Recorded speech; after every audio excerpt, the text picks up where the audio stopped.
Igeret Tshuva, pendant le Perek Yud Aleph, la page Kouf Amoud Aleph, 8 lignes par le bas, Umash Meshaprim. L'Admor Zaken a expliqué que l'esprit de Tshuva pouvait se traduire dans l'étude de la Torah, dans la pratique des mitzvot, avodat tefila, par l'éveil d'une motivation profonde, la volonté de se rapprocher de Dieu, avec passion, avec amour, avec crainte. Mais Tshuva Tata, la Tshuva inférieure, doit obligatoirement précéder Tshuva Ila, la Tshuva supérieure. Ça veut dire réfléchir d'abord avec amertume à la bassesse de l'homme, à la gravité de ses fautes, l'esprit de Tshuva Tata, et ensuite réfléchir avec joie à la grandeur de Dieu, à l'opportunité de pouvoir s'approcher de lui, l'esprit de Tshuva Ila. L'amertume et la joie sont deux sentiments qui s'opposent a priori. L'esprit de Tshuva Tata et celui de Tshuva Ila ne s'accordent pas. Et l'Admor Zaken a donné 3 réponses à cette contradiction, à cette difficulté. 3 réponses qui concernent 3 catégories de personnes différentes. Dans le Perek Lamed Daled, l'Ikutam Marim, l'Admor Zaken explique qu'un Benoni a un statut supérieur, il n'a jamais commis de faute, il n'en commettra jamais, il aura suffisamment de hauteur, de recul pour associer ces 2 sentiments au même moment. Dans le Perek Yud, Igeret Tshuva, l'Admor Zaken explique qu'un Baal Tshuva Tata, qui a simplement décidé de ne plus désobéir, aura un statut inférieur. Il n'aura pas suffisamment de hauteur et de recul pour associer ces 2 sentiments au même moment. Il va donc les séparer dans le temps. Il va séparer dans le temps le développement de ces 2 sentiments opposés. L'amertume de Tshuva Tata au moment de Kriyat Shema Shalamita et la joie de Tshuva Ila au moment de la Tfila du matin. Dans le Perek Yud Aleph d'Igeret Tshuva, dans notre Perek, l'Admor Zaken explique qu'un Baal Tshuva Ila a un statut intermédiaire. Il pourra donc associer ces 2 sentiments opposés au même moment, mais à condition de bien considérer que la tchouva permet d'obtenir un pardon immédiat et que lorsque cette tchouva sera motivée dans l'esprit de tchouva ila, elle va même transformer les fautes en mérite. L'Admor Zaken a apporté une première preuve qui montre bien que Dieu est prêt à pardonner immédiatement nos fautes. Shulchan Aruch précise qu'en cas de doute sur la nécessité de dire une bénédiction, c'est pas seulement inutile de la réciter, c'est tout simplement interdit. Et chaque jour nous disons une bénédiction dans la Hamida. Baruch ata Hashem, sois béni Hashem, Chanuna mar belis loach. Une bénédiction qui confirme que Dieu nous pardonne. Et s'il y avait le moindre doute à ce sujet, eh bien, il aurait été tout simplement interdit de dire cette bénédiction. Si nous la récitons chaque jour, c'est donc que Dieu nous a effectivement pardonné.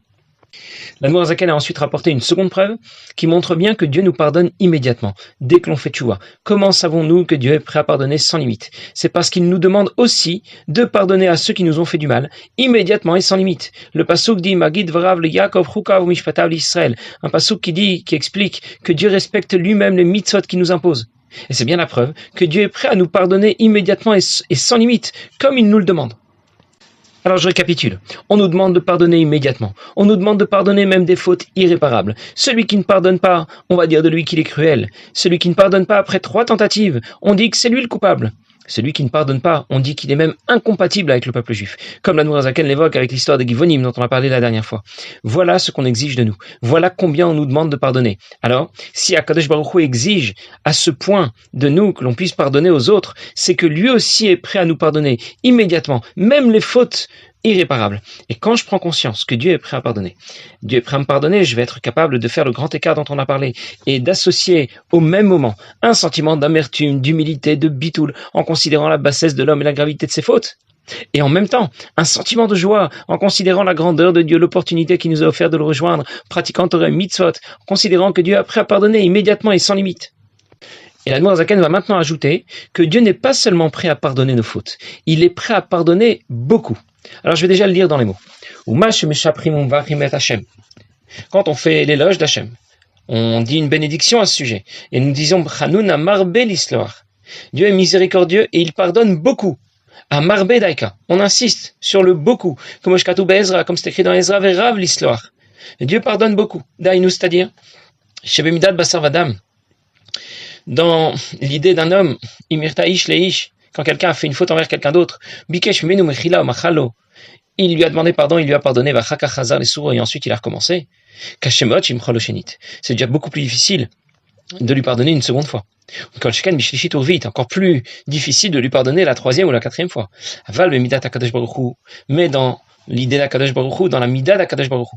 Ein nefresh ben pa machat l'elef pamim. Il n'y a pas de différence entre la première, la dernière fois, qu'amechila mimidat arachamim. Le pardon vient de sa haute miséricorde. Ou midotav akdoshot, enan bifrinat gulutachlit. Et la miséricorde de Dieu n'est pas limitée. Et la bifrinat einsof, elle est illimitée. Comme shkatuv. Comme le pasuk dit que sa miséricorde ne s'épuise pas. Alors, puisqu'on parle de Dieu qui est illimité et de sa miséricorde qui est illimitée, il n'y a aucune différence entre quelqu'un qui a fauté un petit nombre de fois ou un grand nombre de fois. C'est complètement insignifiant de voir Kadosh Baruch Hu, Mashve Katon ve Gadol, et il met à égalité le grand et le petit, ça veut dire celui qui a fauté énormément comme celui qui a fauté très peu, ce sont les mots des piyutim, des tfilot aseret yom teshuvah. Je vais reprendre ce que l'Admor Zaken vient de nous dire. La bracha se termine dans la Mida par Baruch Ata Hashem Chanun Amar Belisloach. Sois béni Hashem, celui qui est miséricordieux et qui pardonne beaucoup. Dieu est prêt à pardonner beaucoup. C'est une idée que l'on retrouve à l'époque d'Ezra. À son époque, les Bnei Israël ont épousé en nombre des femmes non juives. Finalement, ils l'ont regretté, ils sont venus consulter Ezra, c'était le chef de la génération à l'époque, et ils lui ont demandé s'il y avait encore de l'espoir pour eux. Et il leur a répondu, bien sûr qu'il y a de l'espoir. Ils peuvent tout à fait faire tchouva, Dieu est prêt à pardonner. Et il leur a dit, Dieu est Rav l'histoire. Il pardonne beaucoup. Pourquoi Rav? Pourquoi beaucoup? D'abord parce qu'un nombre important de Bnei Israël avait commis cette faute. Et il leur dit que Dieu est prêt à pardonner à un grand nombre de personnes. Ensuite parce que cette faute, se marier avec une non-juive, est une faute qui est particulièrement grave. C'est une faute pour laquelle on ne mérite pas encore d'être exécuté par le Beth Din. Et pourtant, cette faute est beaucoup plus grave que toutes les autres relations interdites, qui sont effectivement passibles d'exécution par le Beth Din. Je vais le dire autrement. Se marier avec une non-juive, c'est une faute qui est tellement grave qu'on ne peut même pas envisager d'être pardonné en étant exécuté par le Beth Din. Même si ça devait arriver, si on était exécuté par le Beth Din, eh bien ce ne serait pas encore suffisant pour pardonner cette faute. Et la Torah évoque bien sûr la gravité de cette faute. Dans l'histoire qu'elle raconte, quand les Bnei Israël sont arrivés à proximité d'Eretz Israël, Bilam a conseillé à Moab de porter un coup fatal aux Bnei Israël, parce qu'il n'y est pas arrivé autrement. Alors il leur a donné un conseil. Comment? Il leur a conseillé de lâcher les filles de Midian pour qu'elles séduisent les Bnei Israël. Bilam savait très bien qu'il y a une faute que Dieu voit très mal. Et c'est cette faute, c'est la faute que commet un juif lorsqu'il épouse une non-juive. Pour Dieu, c'est une abomination. Bilam le savait très bien et son conseil a effectivement fonctionné. Les Bnei Israël ont fauté et ça n'a pas bien tourné à ce moment-là pour les Bnei Israël. Beaucoup sont morts à la suite de cette histoire. Ça veut dire que la faute que les Bnei Israël ont commise à l'époque d'Ezra, à se marier avec une non-juive, c'est une faute d'une gravité énorme. En plus, elle a été commise par de nombreuses personnes. En d'autres mots, c'était une faute grave à la fois en quantité et en qualité. Et pourtant, Ezra les rassure. Il les encourage à faire tchouva. Il leur dit, Dieu est Rav l'histoire, Dieu pardonne beaucoup, même si la faute est grave en qualité et en quantité. Et l'Admor Zaken rajoute que lorsque quelqu'un faute envers quelqu'un d'autre et qu'il s'excuse, la première fois il lui pardonne, la deuxième fois c'est déjà plus difficile pour lui de lui pardonner, la troisième et la quatrième fois alors n'en parlons pas. Tandis que lorsque quelqu'un faute envers Dieu et qu'il s'excuse, il fait tchouva, la première fois Dieu lui pardonne, la deuxième fois Dieu lui pardonne de la même manière, la millième fois Dieu lui pardonne encore de la même manière, sincèrement. Pourquoi? Parce que la miséricorde de Dieu n'est pas limitée comme la nôtre. Quand quelqu'un commet des fautes et qu'il fait tchouva, et puis il récidive, et il fait de nouveau tchouva, et il récidive encore 40 000 fois, il pense, c'est fini pour moi, je ne suis plus crédible, je suis certain que Dieu ne peut même plus me supporter. La prochaine fois que je vais lui demander pardon, ça va vraiment pas le faire. Évidemment, il ne pourra jamais me pardonner. Du coup, il déprime.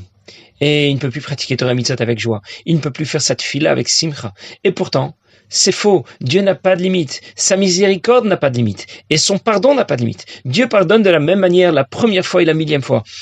On aurait imaginé que Dieu nous pardonne 1000 fois, d'accord, mais la millième fois, il commence un peu à perdre patience tout de même. Eh bien, pas du tout. Dieu nous pardonne exactement de la même manière la première fois comme la millième fois. Et cette idée va s'appliquer à la fois d'une année à l'autre ou bien d'un jour à l'autre. Je vais d'abord le lire dans les mots. C'est pour cette raison que Dieu nous pardonne une année après l'autre. Toutes les fautes que l'on regrette quand on dit al-chet dans les tfilot de Yom Kippourim, midei shana chaque année, bien que il a de nouveau récidivé chaque année. De nouveau, il avoue ses fautes. Il reconnaît qu'il a fait ses fautes et il prend la décision de ne plus recommencer. Yom Kippourim b'shana haba, Yom Kippourim de l'année d'après, mais ainsi de suite, une année après l'autre. V'chol shana v'shana lavdavka, pas seulement chaque année. Et la kmoken b'chol yom vayom, mais aussi chaque jour. Gimel pe'amim, 3 fois par jour, mevachim, on va faire la bracha. Baruch ata Hashem, chanun amar belisloach. Sois béni Hashem, toi qui es miséricordieux et qui pardonne beaucoup. L'Admor Zaken a rajouté que Dieu est capable de nous pardonner chaque année, même si chaque année on récidive. Et on On lui redemande pardon, c'est sans problème. Il nous pardonne de bon cœur. Il ne perd jamais patience. Quand un homme pardonne, il voit que son agresseur est sincère. La première fois, il pardonne. La 10e fois, il pardonne déjà plus de la même manière. La 20e fois, il ne pardonne pas du tout. Pourquoi ? Parce que dès la première fois, son pardon n'était pas total. Son premier pardon était déjà limité. La première fois, il a pardonné, mais à 99%, 95%, peu importe. La 2e fois, il a pardonné à 90%. La 10e fois, il a pardonné à 50%. La 20e fois, il n'a déjà plus pardonné. Les chiffres sont peut-être pas exacts, mais juste dans l'idée. Dès la première fois, il n'a pas totalement pardonné. Il lui pardonne un peu, beaucoup, mais par obligation. Mais au fond de lui, il lui en veut toujours un peu. La première fois, le pardon n'était pas total. C'est ce qui fait que la 20e fois, le pardon était complètement absent. Il n'a absolument plus pardonné. Il y a un passage qui dit dans Kohelet, on le dit dans Ashkava, dans le texte du Sidour chez Sfaradim, Tov yom mavet miyom ivaldo. Mieux le jour de la mort que le jour de la naissance. Le jour de la mort est préférable au jour de la naissance. Le jour de la naissance, on ne sait pas encore quelle direction on va prendre. Combien de fautes on va faire encore. Quelle direction on va prendre, qu'est-ce qu'on va devenir. Un rachat, un tzadik, un bénoni peut-être. Le jour de la mort, c'est déjà très bien, les compteurs se sont arrêtés. Au moins on ne peut plus faire d'autres fautes. Voilà pour le pshat, le sens simple. Mais Rabbeinu Bechaye explique autrement ce pasouk. Quand vient le Yom HaMavet, quand vient le jour de la mort, quand le jour de la mort a commencé, à quel moment le processus de la mort s'enclenche ? Yom Ivaldo, le jour où on vient de naître. Ça veut dire que dès qu'un enfant vient dans ce monde, il commence déjà à se dessécher lentement, jusqu'au jour de sa mort. Dès qu'on est, on commence lentement à mourir. La mort n'est pas un événement qui survient d'un seul coup quand on a atteint un certain âge. C'est un processus très lent qui commence le jour de la naissance. Yom HaMavet, c'est Yom Ivaldo. Le jour de la mort commence depuis le jour de la naissance. Alors dans le même esprit, à quel moment je commence déjà à ne plus pardonner totalement ? Dès la première fois, pas seulement la 10e. Par contre, Akadosh Baruch Hu fonctionne sur un mode différent. Dès la première fois, il pardonne à 100%. Et c'est pour ça que la 1000e fois, il peut toujours pardonner à 100%. C'est aussi pour cette raison que Dieu est capable de pardonner chaque année. Même si chaque année, on regrette nos fautes, on fait tchouva et on recommence. On aurait bien voulu ne pas recommencer, mais on n'y arrive pas. Chaque année, on fait tchouva. Chaque année, Dieu nous pardonne totalement, à 100%. Même si ça fait déjà 80 ans qu'on joue à ce petit jeu, Dieu ne perd jamais patience. Et il pardonne vraiment, sincèrement, comme la première fois. Toujours à 100%. Vis-à-vis d'un homme, ça n'aurait pas fonctionné. On n'aurait pas été crédible. Mais pour Dieu, ça fonctionne. Dieu ne nous pardonne pas seulement chaque année, mais chaque jour, 3 fois par jour. Parce qu'il peut encore arriver qu'entre Shachrit et Mincha, on est de nouveau commis des fautes. Ou qu'entre Mincha et Mariv, on est de nouveau commis des fautes.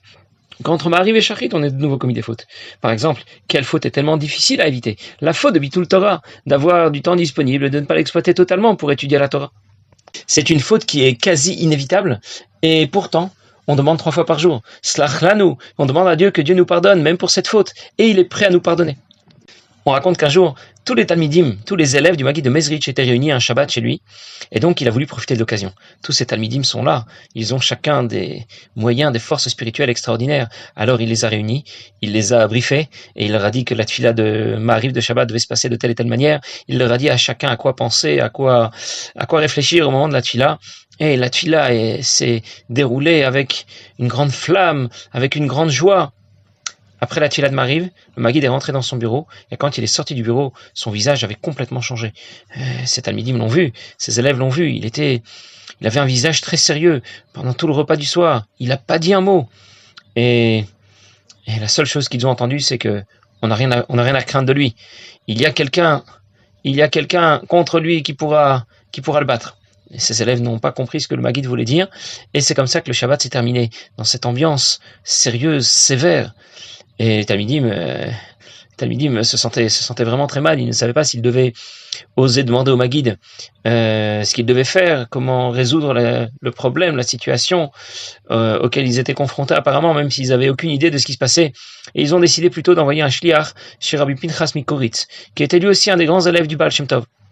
Quand les élèves de Rabbi Pinchas leur ont raconté que Rabbi Pinchas Mikoritz a passé le même Shabbat que le Maguid de Mezrich, alors ils étaient vraiment inquiets. Ils sont revenus chez le Maguid et ils lui ont demandé comment on pourrait, qu'est-ce qu'on pourrait faire pour annuler la Xéra qui certainement a été prise contre le peuple juif. On voit bien qu'il y a un sérieux problème dans le ciel. Et le Maguide les a rassurés, il leur a dit, ne vous inquiétez pas, la Xéra a déjà été annulée, et il leur a raconté ce qui s'est passé la veille de Shabbat. Quand tous les Talmidim du Maguide de Mezrich ont prié avec tant de flamme, avec tant de joie, alors le Maguide en a profité pour demander à Kadosh Baruch Hu de faire venir Mashiach. Mais le Satan s'y opposait, il s'est dit, ça se fait pas, ils se mettent tous contre moi, c'est vraiment pas juste, je ne peux plus faire mon travail et empêcher que Mashiach vienne. Alors Kadosh Baruch Hu lui a répondu, puisque les élèves du Maguide de Mezrich avaient initié un nouveau chemin dans l'étude de la Torah, dans la pratique des mitzvot, celui de la chassidoute, eh bien si l'on pouvait trouver une seule personne, un gaon, un génie de la génération, qui n'aurait commis aucune faute, notamment la faute de Bitul Torah, la faute de dépasser le Zman de la Tfila, eh bien on lui donnerait la possibilité de s'opposer jusqu'à l'avenue de Mashiach à l'expansion de la Shita de la Chassidoute. Alors le Satan a cherché, il a trouvé le Gaon de Vilna, qui effectivement n'avait jamais commis cette faute. Et il a donc voulu obtenir d'Akadosh Baruch Hu que la Shita de la Chassidoute soit définitivement écartée, qu'elle disparaisse. Quand le Maguide et Rabbi Pinchas Mikoritz ont vu comment les choses tournaient, alors ils ont pu obtenir que si l'on trouve au moins une personne qui lui aussi n'a pas fait cette faute, qui n'a pas fait cette faute de dépasser le Zman de la Tfila ou de faire Bitul Torah, eh bien, dans ce cas, l'argument du Satan tomberait et le chemin de la Chassidoute pourrait continuer jusqu'à l'avenue de Mashiach. Et on a effectivement trouvé, il s'agissait justement de Rabbi Pinchas Mikoritz, qui lui aussi n'avait jamais commis cette faute. Mais d'une manière générale, 3 fois par jour, on commet toujours cette faute ou une autre, mais cette faute est tellement simple, elle est tellement facile quand on a du temps et qu'on ne l'exploite pas pour étudier la Torah. Alors, en conclusion, j'ai certainement fait des fautes, je les regrette. Je suis très amer quand je prends conscience des dégâts que j'ai provoqués pour mes fautes. Mais, en même temps, j'ai la certitude que Dieu m'a pardonné. Et je peux maintenant pratiquer Torah Mitzvot ou prier, le cœur léger, avec une grande joie. Je suis certain qu'il ne m'en veut pas. Je peux m'adresser à lui comme un fils à son père, sans aucune gêne, dans une grande joie. Passez une bonne journée.